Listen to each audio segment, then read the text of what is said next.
obat ini diminum berapa lama gitu.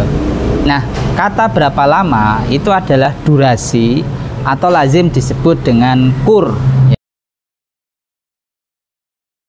Sobat sehat, pernahkah kita misalkan tanya kepada dokter begini, dok, obat ini diminum berapa lama gitu. Nah, kata berapa lama itu adalah durasi atau lazim disebut dengan kur ya. Sebagai contoh misalkan antibiotik itu diminum minimal 7 hari. Nah, itu adalah istilahnya kur. Nah, apakah obat tradisional tidak ada? Sama, obat tradisional juga ada ya yang disebut dengan kur.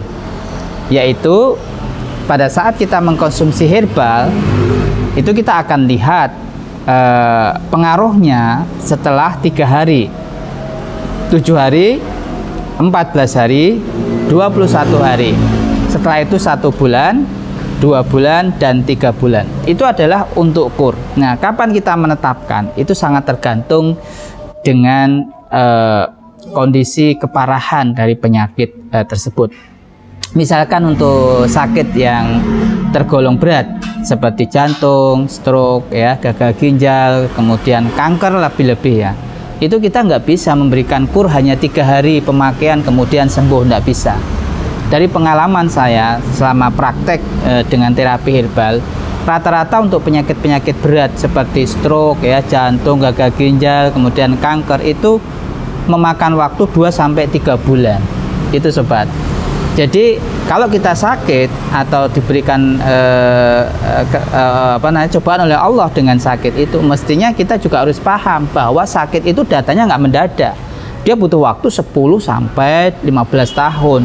Tetapi kadang kita tidak sabar, sobat.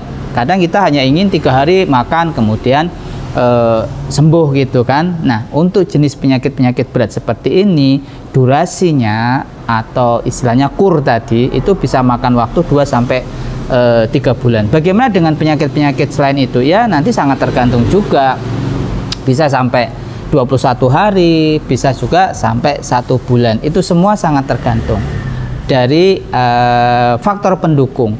Faktor pendukung apa yang bisa mempengaruhi durasi atau efektivitas terapi itu baik ya, meningkat dan seterusnya, atau mengalami progresivitas. Itu salah satunya adalah faktor pikiran. Ternyata faktor pikiran sangat mempengaruhi durasi waktu atau kur ketika kita melakukan sebuah terapi. Maka bagi sobat sehat yang sedang menjalani terapi herbal, jangan lupa atur juga pikiran kita. Jangan sampai kita mengalami kondisi stres, karena itu akan memperpanjang lama terapi yang kita jalankan. Yang kedua adalah faktor makanan. Jadi untuk sobat sehat yang sedang menjalani terapi herbal, saya sarankan asupan nutrisi, terutama multivitamin, mineral ya, asam-asam amino ini juga harus dicukupi, karena dia juga akan mendukung dalam proses progresif atau kemajuan dari terapi yang kita lakukan. Sehingga mungkin pada satu orang dia hanya membutuhkan waktu 14 hari katakanlah, lebih pendek dibandingkan mereka yang dari sisi pikiran dan juga dari sisi nutrisi tidak begitu diperhatikan, sehingga untuk mencapai kemajuan terapi yang sama dia butuh waktu yang lebih lama. Jadi durasi dalam terapi herbal itu juga dikenal, tidak hanya dalam obat-obat sintetik. Terima kasih, sampai ketemu kembali. Assalamualaikum warahmatullahi wabarakatuh.